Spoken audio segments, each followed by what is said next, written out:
Welcome to Behind the Muscle podcast. Today's guest is an IFBB Pro. Today's guest is Nate Spear. Nate, welcome back to the podcast, man. What's up, guys? Thanks for having me, Quentin. As always, it's always a pleasure jumping on and catching up with you. For sure, man. I was just thinking before a little bit ago as I was eating a meal before we jumped on here. I was like, it's been a while since I talked to Nate, and he's one of the guys that, I remember, the first year I started Behind the Muscle, I had you on, man, and you have an incredible story, and you've been a guest on here several times. So I kind of had a little smile on my face because like Nate's one of the good guys, and it's always fun catching up. So I'm looking forward to that. Now, the last time that you competed, Nate, correct me if I'm wrong, but it was the Boston Pro last year. Why don't you talk about once you stepped off stage from Boston Pro last year, how did things kind of unfold? Did you take some time off? Did you have kind of like the health phases and things like that? And then kind of walk us through your off season, what you were focused on doing. I know it was probably adding size, but just what kind of size to what areas? Just walk us through the off season, please. Yeah, sure. So yeah, last year I did my pro debut, which was my last show, which was the Boston Pro. That was in like mid-March, like right after Arnold. And then so I really did that show because I just turned pro coming off of nationals in December. And obviously, well, not obviously, but some of you guys know I'm pretty close to Boston. I'm like 45 minutes an hour north of Boston. So, when they came out with that show, it was sort of a no-brainer for me because it was just local, close. I felt like I had a decent enough size to like still look pretty good, and I was just coming off a prep. So, we jumped into that with not huge expectations, or not even, I would still call it my pro debut, but I didn't really, it was still an amateur physique essentially, right? Because I didn't have an off season after turning pro. But yeah, I still looked really good, respectable, and really happy with the look. And then we came out of that, and obviously then it was more or less, okay, now we're starting to, put the size on to be an open pro bodybuilder, right? So I will say after Boston, though, I probably took maybe a month to just sort of, I hate to use the word chill out, but I think the longer you do this, especially when you become like a pro and you got a certain size and the gear, et cetera, I think it's good. I took like about a month off, not strict dieting, just sort of, I hate to use the word eating intuitively because I know some people, but for us, that are super serious, like I have to worry about me doing too much, right? I have to be worrying about being too serious. So if you're a guy that's been doing this for 10 plus years or whatever, like myself, we don't have to worry about working hard enough. You know what I mean? We have coaches to make sure we don't work too hard, because that's why we've been doing it for 10 years. There's a lot of guys that come and go and stuff like that. But, this is the guys that are really passionate about it, love it, do it day in and day out, just for the fun of it. And sort of, those are the guys I feel like you got to sort of pull back a little bit sometimes. So I took like about a month, just sort of, I went down, saw my dad in Florida, and I had a guest posing too. And, just sort of hanging out and chilling and let my body recover.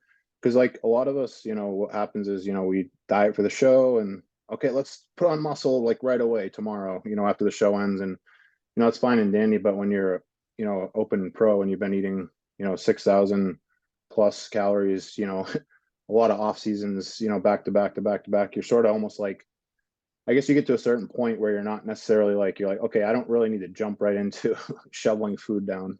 Whereas a lot of younger guys are so amped and ready to sort of do that, which I was, but you sort of get to a certain point where you're like, okay, I know sooner or later I'm going to be eating an ungodly amount of food and I'm going to be sort of sick of it. So, you do this enough times and you have that in the back of your mind, you sort of know what to expect, I guess, more so the more you've done it. So, I wasn't really in a huge rush, but it was not that long. And then pretty much we set up our off season, and for me, the off season was really still about bringing up my legs, which I thought we did tremendously this last year. A lot of people have commented, and my quads have always been sort of behind my upper body. Not that they were horrible, but they could have been probably bigger to match. So this off season was a big focus, was to bring up the quads and obviously overall size. Because I mean, being an open pro, most of us, we sort of get in our head and we think about, this, that, and the third. And a lot of us think like, okay, for me to be a good open pro someday, what will I have to weigh going by my height and like competitive pros at that level? Because that's what we do in bodybuilding. We compare, we gauge, you know what I mean, that kind of stuff. So, being a 5'10" bodybuilder, I look at someone maybe like, Ian Valier or, James Hollingshead or one of those guys, those guys are about 260, shredded on stage. So that's sort of what my idea was, sort of like, okay, I need to, not right away, because I'm not in a huge rush, but, and I know you can only accrue so much muscle in a time period. So, sometimes people aren't, it doesn't mean you don't shoot for the maximum amount of muscle gain, but I know I'm only going to be able to get so much in each off season. You know what I'm saying? So this off season was really good. It was just, obviously, like I said, just continuing to add more size, and then obviously bring up my legs a little more. And also another focus was like bringing up my lats a little bit more. Because I mean, the better your shape, the better you're going to place, in my opinion, especially when you get to the pro level. Like at the national level, everyone that's got a card can probably get shredded and get in shape, but now it's more of a balancing act, of a fine tuning. You have to keep the muscle, you got to keep the roundness, keep the fullness. You're a little bit more concerned, where I think as an amateur, you're just like, okay, let's just get shredded. Because now, like, you can get shredded at a pro show, and you'll get dead last. You know what I mean? If you don't come in correct, or you come in flat, or you over diet, or whereas I think you can sort of get away with that at the amateur level, because not everyone's going to come in peeled, right? Not saying on the open level everyone's peeled, but I mean, there's guys that are genetically gifted that don't have to be peeled, and they'll still beat your ass. So that's sort of what happens when you get into the pro league. You got guys that maybe they might be 90%, 85%. I mean, Brandon Curry is a perfect example. He's not 100% peeled, but he's pretty much beaten everyone, except for like 3 guys in the world. So that's sort of my example there. So just to improve the shape, I think is a better is going to help you place a little better in the open, especially after we saw the Arnold, right? So also too, like, waist control was really big for me this off season. Just working on the vacuums more, doing some ab work, planks. I'm not necessarily trying to build my abs, but I'm trying to build a connection, so that way I can pull my abs in hard on shots. I don't have to worry about, like, some guys, they don't really practice it, and they go to flex their abs and they get a little bit of a protrusion, if you will.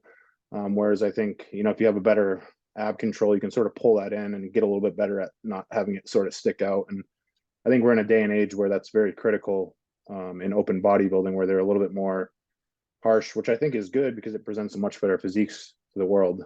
So those were some things that I focused on. And then I would say probably we started prep for New York probably like February or so. So this off season, I would say the biggest things for me, that I had probably one of my best off seasons yet, which is crazy to say, being 10 years competing. But I think a couple of factors that happened was, one, this is my first off season I was able to be a full-time coach and not work in a restaurant. I was working in a restaurant 50, 60 hours my whole bodybuilding career, on my feet nonstop, high levels of stress, people calling out, people quitting.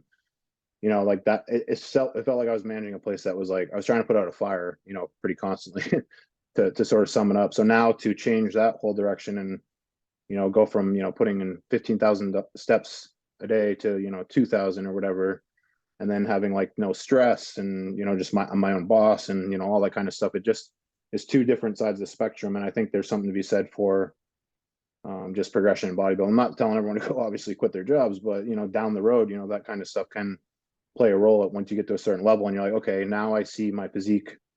Because I wouldn't tell someone, your first year, I would say, do this for a little bit and see if you're good at it first. Like, if you get to the national level, your top 5, then you can start, trying to do the coaching thing and all that kind of stuff, and taking on clients and see how it goes. But you got to establish yourself, learn something. There's too many guys trying to pop up as coaches, and they haven't really done anything. And then they're like, well, why wasn't I successful? Well, you haven't really done anything to establish yourself first. But yeah, so that was a big thing, was just quality of life and less output, etc. And then obviously with that comes, I can train every day at 11 a.m., which I like to do. I did 2 meals in, nice and rested. My energy is the best. Whereas before, sometimes I'd be going in at 8 a.m., getting out at 8 p.m., and then I'd have to go train when I'm dragging butt, take overload of pre-workout just to get a good workout in, like that's sort of where I was at. So now you can see the big difference, right? And even with prep, I would do fasted cardio. So that would be really hard. I would go in, wake up even earlier just to get the fasted cardio in, get ready, shower, go to work, you know what I mean? Then train after that. So just even prep too, it's been a lot easier to sort of manage. And then I would say that's also allowed me to not miss any meals this off season. And then also be able to eat probably more than I have been in the past seasons. So those are two things that really helped me out. And then for the leg growth, I would say, it sounds silly because you think I would, after 10 years, know this, but I was not even going deep enough on my, my movements for quads. So let's say a hack squat or a squat or leg press, I would go right to just about failure because I was so concerned about pushing load or maximum poundage. That was what I was concerned about, and then so what happened is I just sort of went back to the drawing board and I was like, well, my legs aren't really responding. I need to do something different. And this is a good tool that a lot of people that should try to use, because there's a lot of people that get stuck in their ways. Something might have worked in the first year or two and they keep it. It doesn't necessarily mean it's going to keep working. It's good to try new things. It's good. You can always do something and go back to what you were doing, and you probably won't lose much progress. I mean, any training program is going to work as long as the intensity and the recovery is there. So I started doing that and I noticed a big difference in my leg, and the sweep was starting to fill out a little bit more. And obviously that's a little bit different for every person, but for someone that has genetically weaker legs, I think full range of motion is definitely the key. You don't have to necessarily, go ass to grass, but I mean, your glute should be, breaking that 90-degree, and your hamstrings should be touching your calves is sort of what we like. Right. So just changing that up made a big difference. Then also training my quads at least twice a week. So my quad workout would be, one quad day, all quads. And then my second day would be hamstrings, but I would still do 2 or 3 quad movements at the end. And I think that helped a lot for me, just to keep the fullness. And so what happened is I would train my quads really hard once a week, but then, by the time the quad day came around, I noticed my legs were getting a little flat, so that second day I think just helped sort of keep them full and a little bit bigger. But yeah, so then we ended the off season in about February, January, something like that. And it was pretty cool because I got up to 290, which obviously, sometimes people can get ahead of themselves chasing the scale. But I know for me, everyone's a little different. But for me, my off season progress is usually conducive on how much I can eat. So because I stay pretty lean, I'm sort of like a Brett Wilkin a little bit in that regard, is I can eat a lot, and pretty much I usually end up tapping out before, as far as the amount of food I can eat, before I get to that certain level. So for me, I don't really get fat. So what I meant by being conducive on how much I'd eating is if I could eat 8,000 calories or 9,000 calories, I'd probably grow more because my body just metabolizes everything so well. But obviously being a human being, you can only eat so much, right? So that's sort of the issue I run into. But luckily I was able to eat enough where I still pretty much, I'm guessing at New York, I'll be 8 to 10 pounds bigger, more muscular. So I'm pretty excited about that. I haven't really had an off season like that for a while. Usually it's been 5 pounds, maybe 3, 5. So I think it'll be really good to see me on stage with I think my physique just looks a lot better, mature, flow is better. So I'm really excited to get up there. Okay. Some things I know that was a lot. Oh no, you're fine. You're fine. I love it. A few things, Nate, that I kind of want to go back on that you shared with us. Now let's first of all, I want to talk about what you said about taking that kind of a month off after your pro debut. Now for everybody out there, you went through an entire prep because you competed the year before in December at nationals where you turned pro. So just for the sake of everybody listening, you had that prep, you turned pro at national December. If I remember correctly, you didn't take a whole lot of time off, and you were basically rolling right into prep for Boston Pro, your pro debut, right? Yeah, it was a 12-week difference. So yeah, we sort of held that look, and obviously it didn't feel like I rested or came out of it. You know what I mean? So essentially.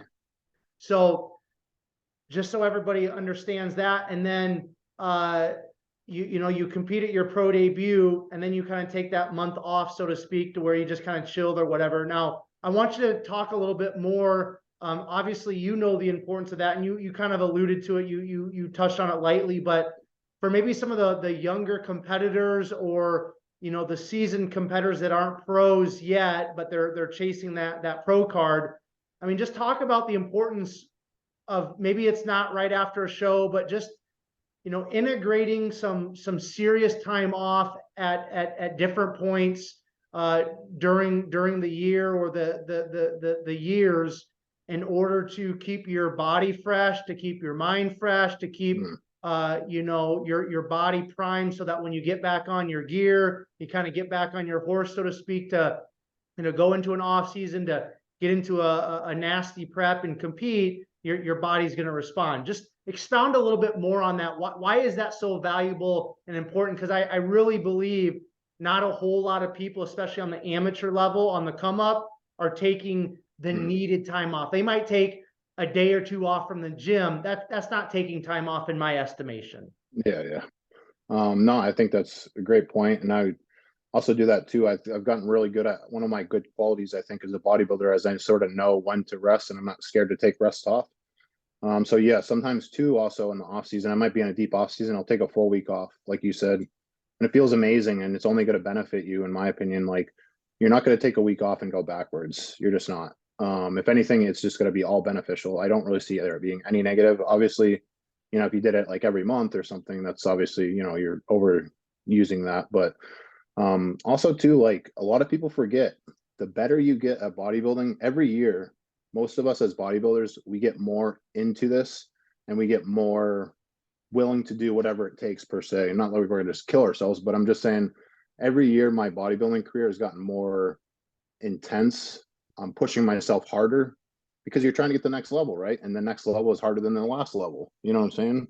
So with that comes mental burnout, in my opinion.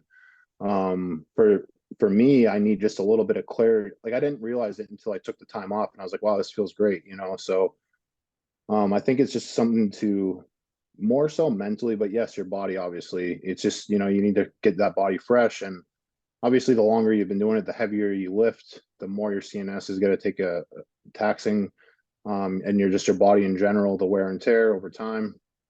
But for me, it's more or less just a little bit of a mental break. Like I said, I'm going to be right back to eating 6,000 whatever calories. Like, a lot of people are in a rush post show that are new. They're like, man, I can't wait to eat whatever amount of calories. Whereas you talk to a seasoned guy, and they know what's coming, and there's no rush to get there, because once you're there, it sort of sucks. If you ask any real bodybuilder, probably the worst part of bodybuilding is deep into off season, trying to eat 6,000 calories when you don't have an appetite. Because post show, you have an amazing appetite. People don't realize, but then, you start eating that same amount of food over time, your weight starts increasing, your blood sugar starts getting higher, and what I mean? Just everything is less optimal. So, once you get to that certain, you're pretty much, essentially everyone's appetite ends up getting shot, deep in the off season. So pretty much there's no rush to sort of get there. I know for an amateur, it's hard because, when I was on the national level, it's hard because there's only 3 shows these guys can choose from. So a lot of them, you might do a national show or nationals, whatever. You got 3rd, 4th, 5th. Then you're going to be like, okay, I'm just going to jump right into USA's. You know what I mean? So sometimes there's that national pro card chase, etc., that I was sort of into for a little bit too. So it is hard with that.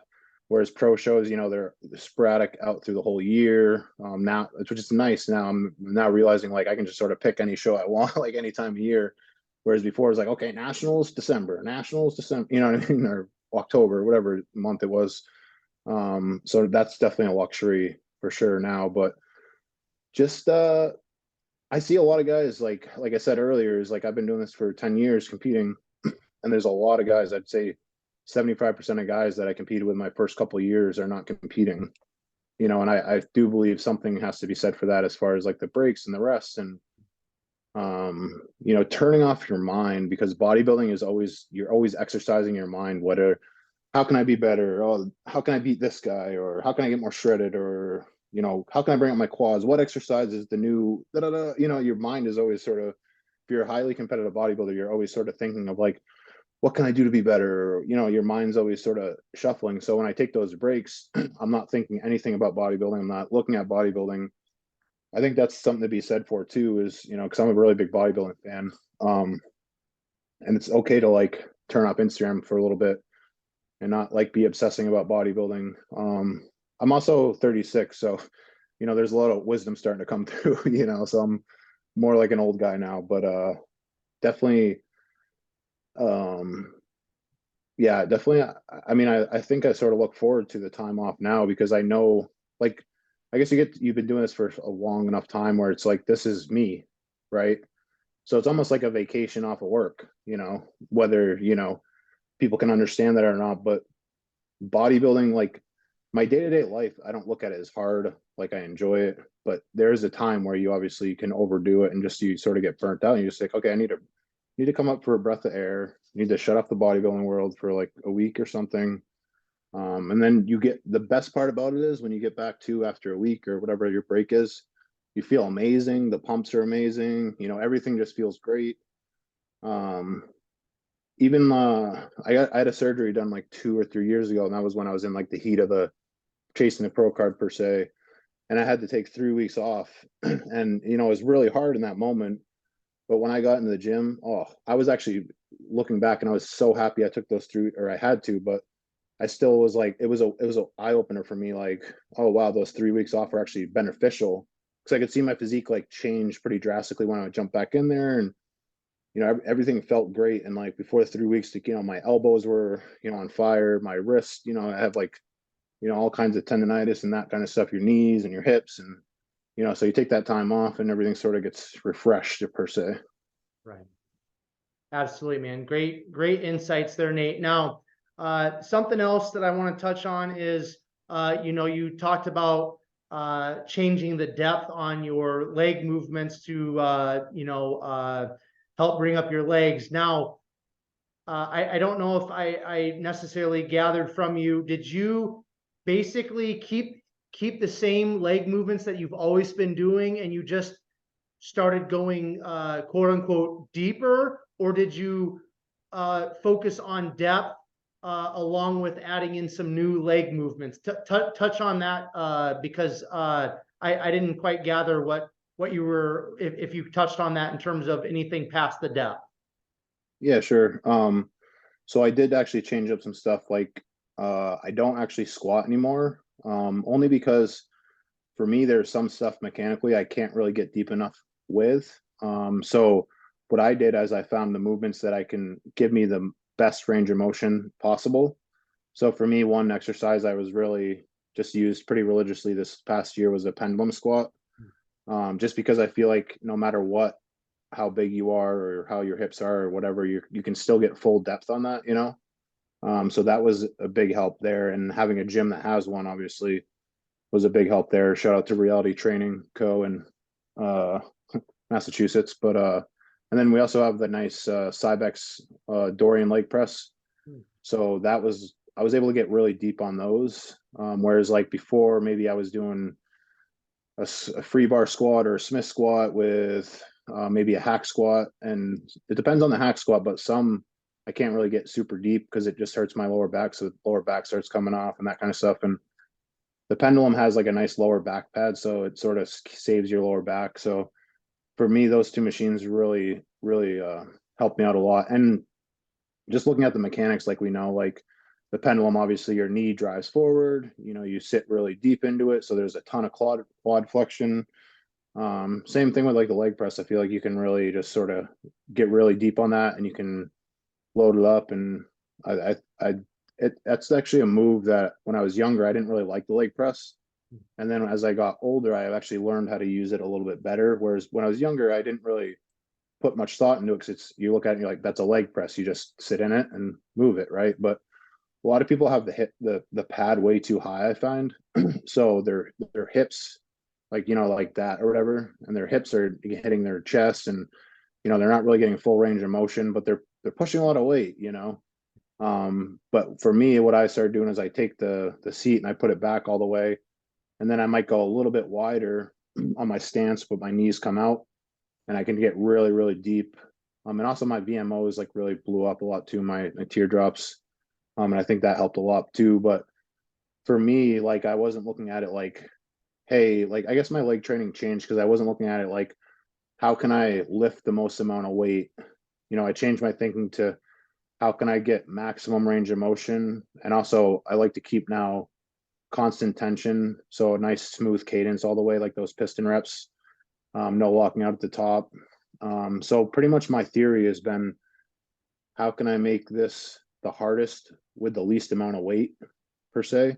So, I mean, I'm still pendulum like 4 plates total. When I could do 5, but I would probably, my range of motion would probably start getting more limited just to try to compensate to get the weight, you know what I mean? Just to get those 10 reps. Whereas now I'm not necessarily, I just got to get those 10 reps. It's more or less like, okay, I'm not going to sacrifice this for more weight. And it's worked amazing. Like it's pretty crazy because honestly, I probably used less load over this past year on my quads, but they've actually grown tremendously, which has been awesome. Excellent. Okay, now I've got to have a little fun with you here. When it comes to the lat training, have you been one of those guys that are on IG with the like the single arm lat pull down, whatever it's Oh called? I don't man. even really want to know because I'm tired of seeing all of it. Yeah. But have you gone that route, Nate, or have you held out? It's definitely an epidemic. No, no, I'm just kidding. But actually it's funny on my story the other, like it was like a month or two ago, I said, well, everyone doing all these one arm rows, everyone should have humongous lots next That's year. right, man. That's right. Honestly, I do it a little bit, but it's funny because honestly, for me, my back training has been really, I think for me, back training has made my back has been really good from like literally free weights and pull-ups, which is like so old school. But the guys back in the day had amazing backs. You know what I mean? There's a reason for that, in my opinion. I think, and if you look at guys that do pull-ups, like this is a great example, but you ever look at guys that come out of prison, they got like crazy jacked backs. Well, all they have in there is pull-ups most of the time. And those guys are doing 100 pull-ups every day. You know what I mean? And I remember back in like the MD days and like the Iron Asylum days back in like the 2000s when I was like coming up, everyone would start their back workout with pull-ups. You know what I mean? And I think part of it is just like an excuse not for people to do them maybe, or because it's harder. I find a lot of people are doing more easier stuff. Like it's not requiring as much output. Like what's harder, a one arm cable row or a one arm T-bar row? A one arm T-bar row is like 5 times harder cardiovascular. You know what I mean? So that was actually a really good one for my lats. Was I was doing one arm T-bar row with a handle, and I could feel the gravity on I like T-bar rows because the gravity's a little different. It almost pulls you in.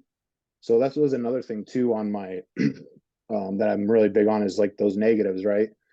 So a lot of guys will just sort of let the weight drop, you know what I mean? But you should let the weight pull the lat on the way down. Same with like chest or something, like feel that stretch, you know what I mean? Like that's a huge part of the movement.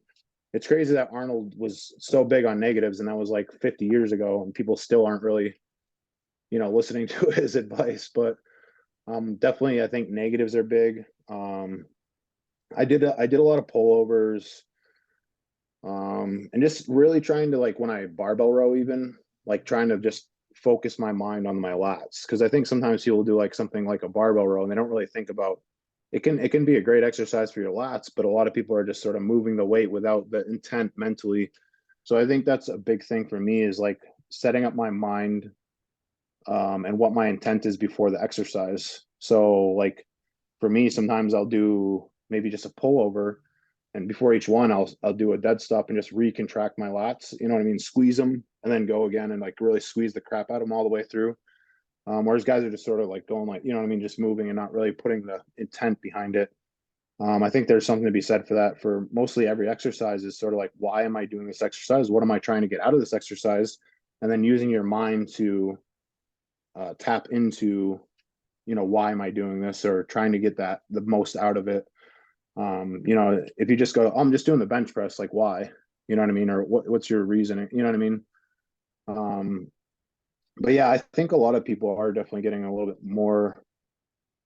Like I was talking about this the other day with like the one arm, pull downs and stuff like that. It's like if you are, probably under pretty much if it's like your first or couple of years, like bodybuilding, like don't worry about that stuff. Like just get huge and eat a lot. Like I think people are like way too like don't try isolating your lats when you've put on only, not even any muscle yet. You know what I mean? Like build the meat first, build the base, and then you can start, okay, I'm gonna focus on my lats or whatever. Like I've been doing this for 10 years now, you know what I mean? Like now I'm focusing on my lats, like people are too apt to worry about their weaknesses before they even have any strengths. You know what I mean? Yeah, Because people are that's like, a great point. how do I bring up this or how do I bring up that? It's like, bro, you got to put on like 30 pounds of muscle before you even like, and I think too many people are just, there's a ton of information out there and there's stuff that's sort of like catchy or what's in at the moment or who you want to listen to. And, sometimes these young guys don't know how to pick the information or navigate through it, or they see that and they're like, wow, that looks cool. Like, and I want big lots, so I'm going to do it. Right. So they don't really put much emphasis or thought. That's another thing too, is like a lot of young guys just see information and they don't do extracurricular research. They don't go on Google. They don't go on Reddit. They don't, just do hours of research. I remember when I was like just starting, like the first 3 or 4 years, I'd always be on the internet, always watching YouTube, always like looking at information. Like I wouldn't text my coach and be like, so how do I do that? It's like, bro, just like look in Google. Like it's good to use your mind, like learn on your own, like, and you still have a coach. Yeah. But you know what I mean? Yeah. Yeah. I mean, I guess from my perspective is like, you look at Dorian Yates, you look at Jay Cutler, you look at Ronnie Coleman, like in any of their videos, whatever their content was back in the day in the magazines, like there's so much stuff that they weren't doing that quote unquote now is like the way you have to do it in order to grow. And this single lat pull down and all these lat machines that are like specifically just like, set up mechanically to hit the lower lat or whatever. Like to me, is there some value in some of that stuff? Yes. But I feel like at times, especially nowadays in the bodybuilding world, it's too scientific. There's too much information. And the reality, Nate, and I know you know this, I'm just kind of sharing this out loud in our conversation, kind of going back and forth, but like, bodybuilding is really simple and it's really basic. I feel like now in our culture, like we're turning bodybuilding into this like scientific, research project or something that it's just okay if that's how your mind works and if it works for you and you're seeing your clients get results from it, like you can't hate on it. But I can't even hardly get on Instagram anymore and look at too much bodybuilding stuff, man, because it's like it's just the same stuff over and over again. And it's like, dude, like I don't know. It's too scientific. It's too much information. Like just stick to the basics. Kind of like what you were saying. Like before you start sculpting your physique, you actually have to have some hard materials to sculpt, right? Yeah. No, definitely 100%. And also like, yeah, I just think it's just a lot of like back and forth with coaches and that kind of stuff. It was just sort of like, okay, well, this is like my new thing or that, you know what I mean? Like, I guess it's sort of is a little bit of a pissing match sometimes. So, there becomes almost like an over abundance of like unnecessary knowledge, that probably doesn't even need to be put out there. Yeah. And it's just probably causing more chaos and clutter for, these younger guys or whatever. Right. Yeah, for sure. Yeah, I think there's something to be said for like we your could first go couple of on years. for days talking about That one, right? this, Nate. I'll be 36 in July, so we're quote unquote old school now, right? But right. it's all good, man. No hate, just Yeah. observations on my end. Now, so you had a very productive off season. It sounds like you kind of brought up the areas that you were focused on. Now, why? I mean, if you know Nate Spear, I can kind of guess why the New York Pro, but for your own personal reasons, why did you choose to do New York Pro? And then why didn't you talk about anything that you and your coach are doing maybe a little bit differently during this prep than maybe past preps, Nate? Sure. So I chose New York because I'm from New England and it's sort of been our staple show for many years. The Boston Pro was a one show that popped up, and it probably will never happen again unless another promoter takes it, unfortunately. But it is what it is. But so New York is always sort of the show for us New England guys to sort of do in hopes and dreams. And you used to have, it was a little bit bigger of a scene on the East Coast. I feel like maybe 10 years ago, we had like Juan Morel and Hakeem's still around, but John Del Rosa and Jose and Guy Cisternino and Chris Tuttle and Evan Centopani, and what I mean, those are all New England guys. So it was sort of, we grew up watching those guys do the New York Pro every year, and a lot of us too in this area. This is the one pro show we could go and watch, right?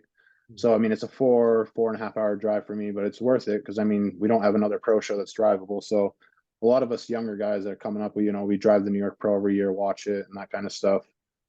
So it gives you sort of have a connection to it, and then also too, like just been doing this long enough. I know all the expediters. I know Steve pretty well. I know sort of the crew that is at New York, so that's always cool. And obviously, it's a really big show. It's a staple. So it's one of those shows everyone sort of wants to do once at least. So and then obviously that's a tough show for my first sort of pro season per se. But then after that, I chose maybe a little bit lesser show, and 5 weeks after that, I'm going to do Puerto Rico.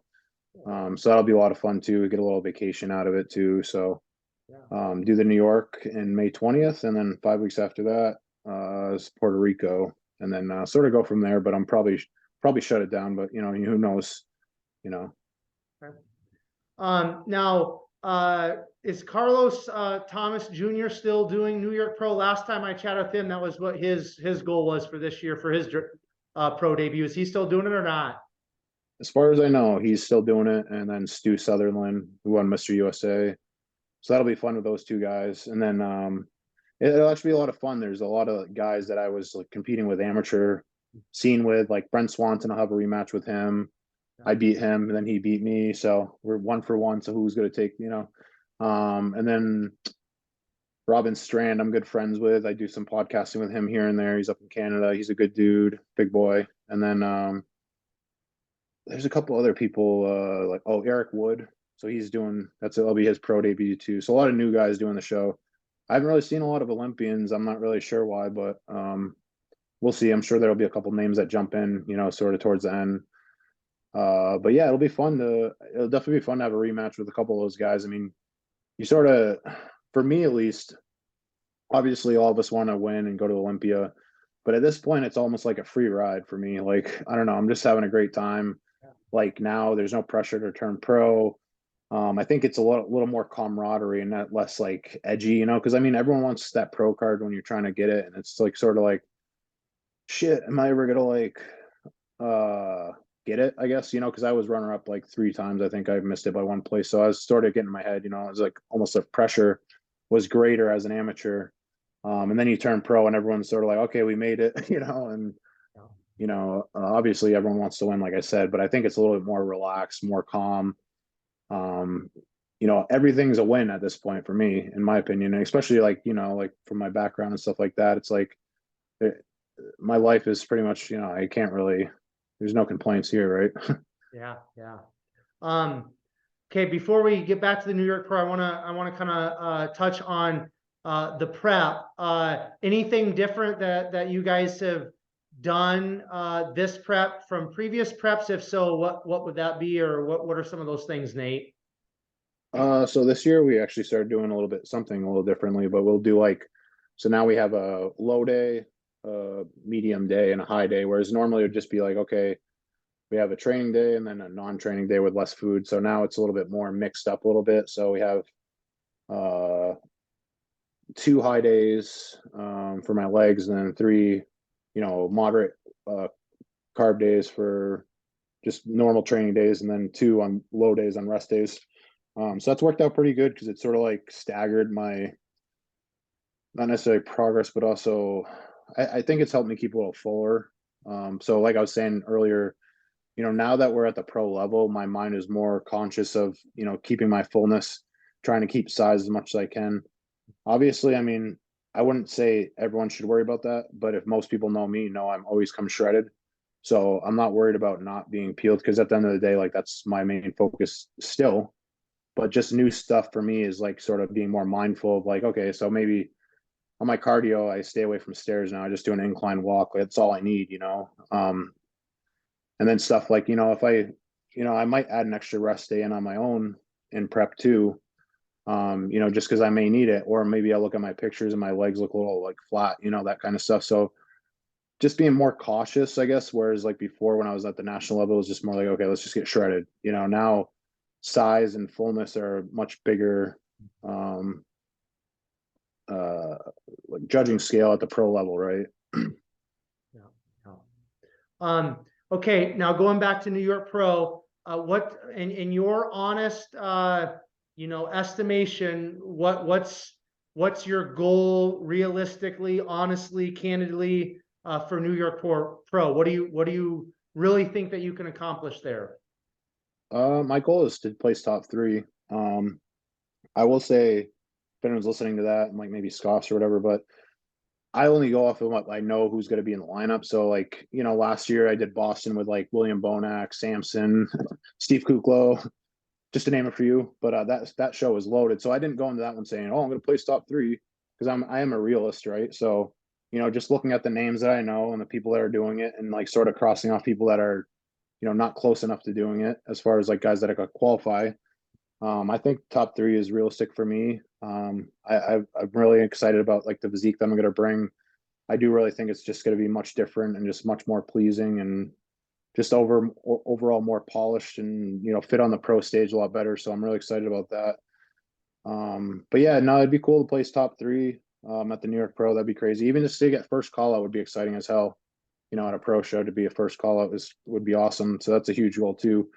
And then, you know, down the road, I want to win a pro show and get to Olympia. But I know, like I said earlier, I'm a realist, and I'm always sort of analyzing and all that kind of stuff. But so, I mean, I'll probably be like 250 on stage shredded, which is a great size for, you know, where I'm at and everything like that. But like I said, I still, you know, to win pro shows and get to Olympia and that kind of stuff, I think maybe, you know, I need another off season or two, which is fine for me. Like I said, you know, I'm a realist, and I focus on the small goals to get to the big goals, right? So I'm not thinking about the Olympia this year. If I won a pro show, that'd be great, and I would do it, obviously. But for me, like I said, it's chipping away. So top three would be great, you know, and then after that, win a pro show. You know what I mean? Like when I was younger and, you know, coming up the scene, a lot of guys, you know, they want to get the pro card right away. I'm like, well, why don't you think about winning an overall at the regional first?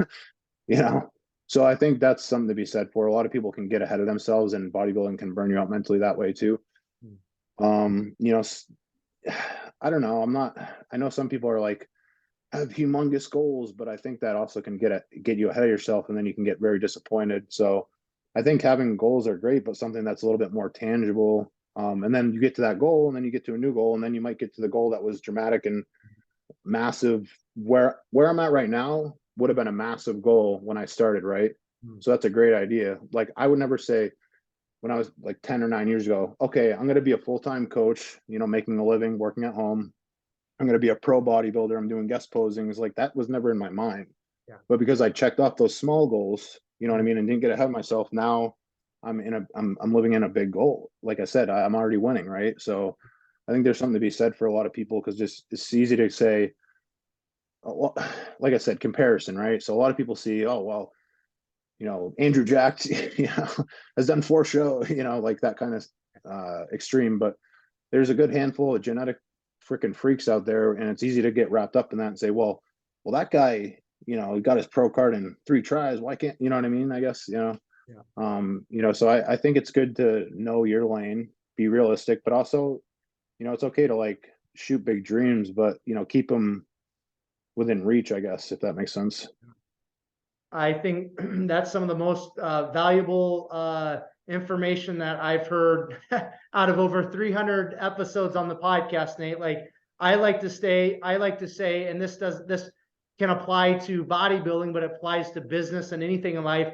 The micro becomes the macro. If you just focus on the small things every day, the small things become big things over time. You can't accomplish the big things or the macro if you don't take care of or accomplish the micro. You can't get to tomorrow if you don't make it and take care of your business today, right? So I think that is very wise wisdom from you, Nate. Now, I'm going to have, again, a little fun here and maybe put you on the spot.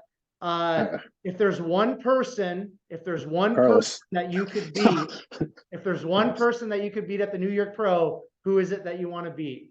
Like, even if it's, you don't get top 3, but if you beat this person, you're going to walk away and say, hey, that was good. Okay. Probably because there's a good handful, but he'll get a kick out of this if he hears it. But I'll say Brent Swanson, only because I feel like we have some history together. We're pretty good friends, like we text and stuff like that. And like even if he beat me, I wouldn't be disappointed. But it's more just like a friendly rivalry. Like I really like Brent a lot. I respect him. He's a hard worker. He's been doing this a long time. He's put his nose to the grindstone, got to where he's actually never gave up. A lot of like me, you know what I mean? Like checking off the little goals. Now look at him, you know. He's just a respectable guy, but it's also fun to have friendly rivalry. So yeah, it'd be pretty cool to beat him. And then obviously, you know, Carlos, the rematch would be nice from nationals. I mean, I know that's another, like, I'd try not to, like I said, stay in your own lane, right? But like Carlos is a freak, you know. So if he beat me, I wouldn't be disappointed. I sort of expect it. I mean, not to sound like that guy, but I am, like I said, a realist. But I can be the guy that says, oh, I expect Carlos to beat me, but I'll still show up 100%. Like, it's not going to affect my performance. You know what I mean? So I think sometimes guys are like, well, if you say like this guy's going to beat you, I don't know, but it doesn't really slow down my work, and I always show up on point. So Yep. I guess part of me is just the way I'm wired is like I'm okay with being realistic, but at the end of the day, I know anyone can get beat on on any given day too, especially in bodybuilding. You know, people show up off, or you know, you see some guys, they might win a pro show and then they, you know, fall down to like 5th or 6th because they were off or whatever. So there's definitely always that, and it'll be interesting to see as a bodybuilding enthusiast how they might judge maybe Carlos versus me at this level as opposed to national level. Whereas, like, in my opinion, I think sometimes the national level, they can reward potential more than necessarily the physique on that day because they know this guy's going to be a great pro. So why are we just going to like, just here, go along, you know, type thing. Not that he obviously looked amazing. He worked his butt off, but just saying like maybe at a pro level show, they might, you know, they might score it maybe a little differently or look at it a little differently. Like, okay, well, you made it now, you're here, but you maybe not be 100% in condition, that type of thing. You know what I mean? So we're not going to, because I have seen some guys at the amateur, they can sort of get by a little bit and then they get to the pro level and it's like you're starting all over for everyone, even if you are a freak, you know what I mean? So Carlos might not just walk in there and win it, you know, even though he's an amazing bodybuilder. It'll be interesting to see how they judge him on the pro stage, especially too, like he is 5'5", so like he has an amazing physique, but he might run into some issues just because like there's a lot of tall guys right now, right? So whereas bodybuilding maybe 5 years ago, it was a lot of 5'5", 5'6", 5'7", 5'9". That was like the open guys. Now there's a lot of 6-footers, you know, like pretty common. Seems like Regan Grimes, Steve Kuklo, Samson, Andrew Jack. You know, I could sort of go on, you know. Yeah. 2 things. I believe you and Brent will probably be the 2 most shredded dudes there, which that's kind of cool. And then obviously, you know, I'm not going to call him a dark horse because I think he could win the whole thing, but it's going to be really interesting to see Stewart because I mean, you got to call him a freak. In terms of a white dude with his round, bubbly muscle, like you honestly don't see that very often. No. And he's really young. I think he's pretty hungry, and I know he's putting in the work. So I'm curious to see where he's at because I honestly think he could win the whole thing. What do you think about Stewart, Nate? No, I agree actually. So for me, I always sort of like have the guys who are on my radar, and I would say like Stu and Carlos were the 2 guys that are probably the most on my radar. As far as who I know is doing it. But yeah, Stu definitely has tons of potential. He has that sort of pro physique, like base or whatever, you know what I mean? Like he's got the nice vacuum, nice front double. He's got good shape to him. He's got a lot of muscle, obviously. He reminds me of like almost like a John Del Rosa a little bit, you know? But yeah, he could definitely win the whole show for sure. Yeah, I wouldn't be surprised. Yep. I think it's going to just be fun, man. Like you said, there's a handful of guys doing their pro debut. There's somebody like yourself. It's your 2nd pro show. It's going to be a fun one just to kind of see some more of the up and comers and the next generation kind of taking their place on the stage. Okay, we're going to kind of start wrapping up, Nate. Looking back last year, I'm sure some of your buddies that you competed a lot against on the national, amateur stages turned pro last year. Anybody outside of Stuart that kind of you were happy that they turned pro, or that kind of like surprised you, or grabbed your attention in terms of the physique that they brought to one of the major pro qualifiers from last year? Well, I will say Felix really stands out to me. I think he'll be a really good pro who won North Americans overall. He's just a big guy, has a huge structure. He doesn't really need a whole lot of size, I don't think. Even though he's still putting it on, like he's a big guy. Like I think he'll do pretty well as a pro. And then last year, I mean, I was at nationals just in attendance, and Sid Ray is my good buddy, and he looked really amazing. He got third, but I think he got a really clean, polished look, and that heavyweight class is pretty good with Walter Debs, and he had Manley and Chris Knox, and that was a pretty good class. And then I'm looking forward to seeing Brandon Barrow finally get his pro card. He just has to nail it. He has the physique. Like last year, honestly, I thought before USA's happened, I thought he was gonna beat a knockoff Stu, and then he sort of came in a little slightly off or whatever. But I think if he nails it, like he's the pro card's waiting for him if he just peaks right. And I think he'll do good as a pro, like pretty quick. He's got some good size, density, a lot of thickness, good shape. So yeah, that's another guy I'm excited to watch for. It's fun because I think I turned pro like in a good chunk of guys that are all like sort of turning pro and that are going to be like competing as a pro.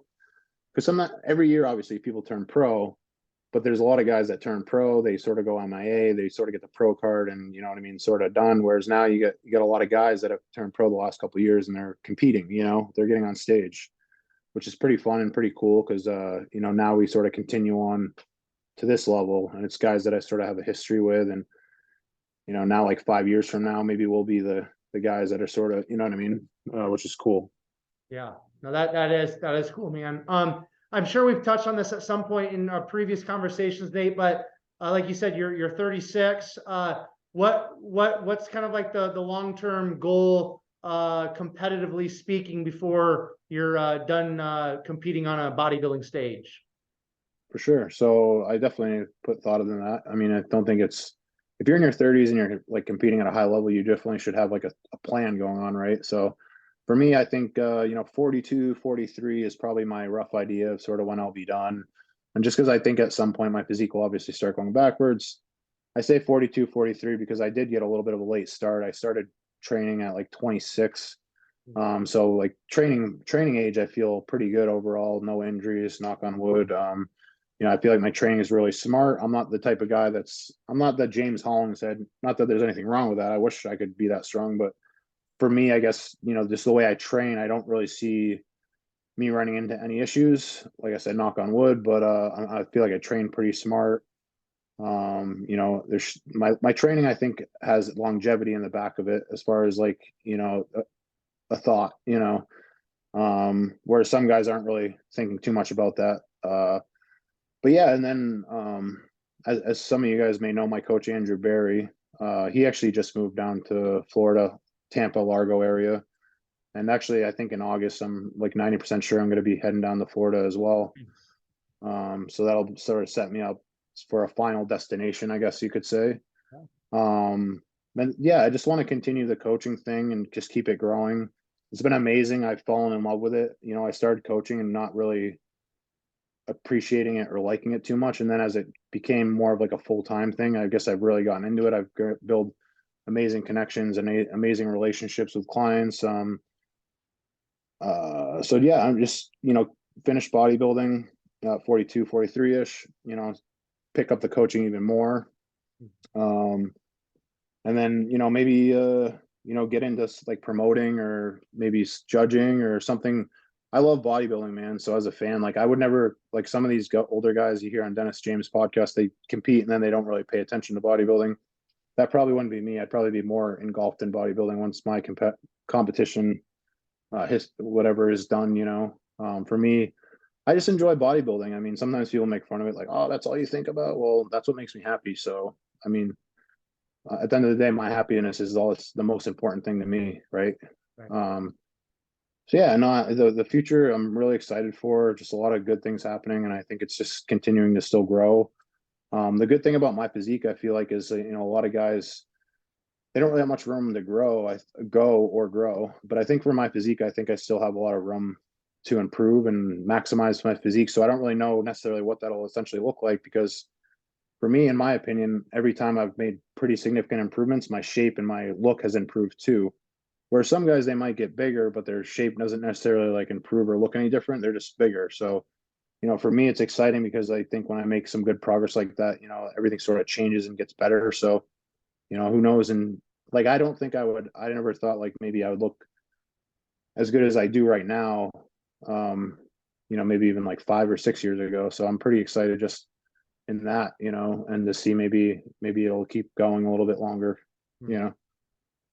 How's it, excuse me, is it still a little surreal for you, Nate, to be called an IFBB Pro or to identify yourself as an IFBB Pro? Like, is it still because you're on the come up for so long, right? You're on that chase for the pro card, and it's kind of like it's something that a lot of people I think put on a pedestal, and then you're there. I mean, is it still kind of surreal, or has it kind of sunken in now? Um, I think it's sunken in. Probably partially because I was like so close for so long that I knew sooner or later.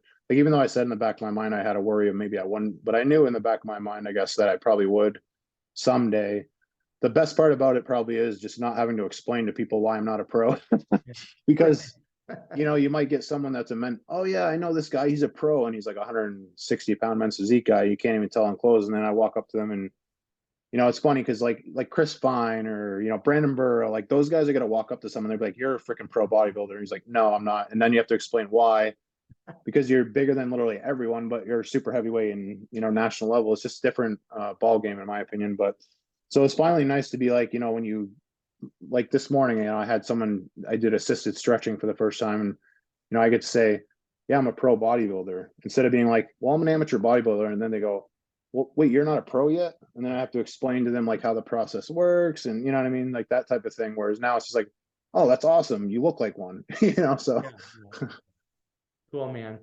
Well, you're like I said earlier, you're one of the good guys, man. You're always a pleasure to catch up with, Nate, and chat with, man. And at some point, dude, you gotta and I'll be your ghostwriter if you need a ghostwriter. But at some point, you gotta write a book, man. When your definitely, competition competing is all done, I think it would be awesome, dude, for you to write a book. And like I said, if you need a ghostwriter, I love to write. I'll help you write it. But it'd be really cool, man, for you to write a book about yeah. your come up and overcoming the drug addiction, man. Because like I'll never forget our first conversation. I think I listened to maybe another podcast that you were on and got a little bit of your story, but I mean, it's just, I mean, you've overcome the statistics, man, right? Like you've overcome Yeah, so much, and you see, I mean, especially living, you go to like Boston or some of these bigger cities, New York or yeah, Denver, wherever. I mean, there's so many